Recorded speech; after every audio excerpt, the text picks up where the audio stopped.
ନନ୍ଦିନୀ ଆସି ମାୟାଙ୍କୁ କହିବେ, ଆଣ୍ଟି ମୁଁ ଟିକେ ସାର୍ଙ୍କ ସହିତ କଥା ହେବାକୁ ଚାହୁଁଥିଲି।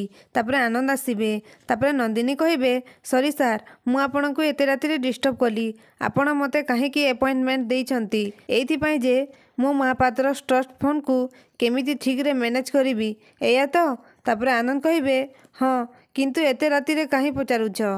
ତାପରେ ନନ୍ଦିନୀ କହିବେ, ମୁଁ ଏଇଥିପାଇଁ ପଚାରୁଛି ଯେ ଯଦି ଆପଣ ଫଣ୍ଡର ଦାୟିତ୍ୱ ମୋତେ ଦେଇଛନ୍ତି ତାହେଲେ ବିଜନେସକୁ ଛାଡ଼ି ଫଣ୍ଡ ଅନ୍ୟ କୌଣସି କ୍ଷେତ୍ରରେ ୟୁଟିଲାଇଜ୍ ହେବ କି ନାହିଁ ତାର ପୁରା ଅଥରିଟି ମୋତେ ମିଳିବା ଦରକାର।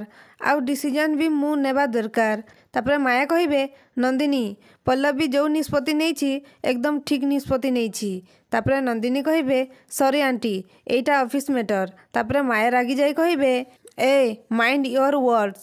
କିଛି ବି କହିବା ଆଗରୁ କାହା ସାମ୍ନାରେ କ'ଣ କହୁଛୁ ସେଇଟା ତୋର ଭାବିବା ଉଚିତ।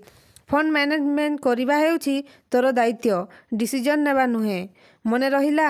ପୁଣି କହିବେ, ଯଦି ତୋତେ ଜବ୍ ପସନ୍ଦ ଆସୁଛି ତାହେଲେ କର, or as you can go it, job ଛାଡ଼ି ଚାଲିଯା। ଏମିତି କଥା ମାୟାଙ୍କ ପାଖରୁ ଶୁଣିବା ପରେ ନନ୍ଦିନୀ ଆଶ୍ଚର୍ଯ୍ୟ ହୋଇଯାଉଛନ୍ତି। ତ ଦର୍ଶକ ବନ୍ଧୁ, ଏବେ କ'ଣ ନନ୍ଦିନୀ କି ପ୍ଲାନ୍ କରିବ ଆଗକୁ ଜାଣିବା ପାଇଁ ଆମ ଚ୍ୟାନେଲକୁ ସବସ୍କ୍ରାଇବ୍ କରନ୍ତୁ।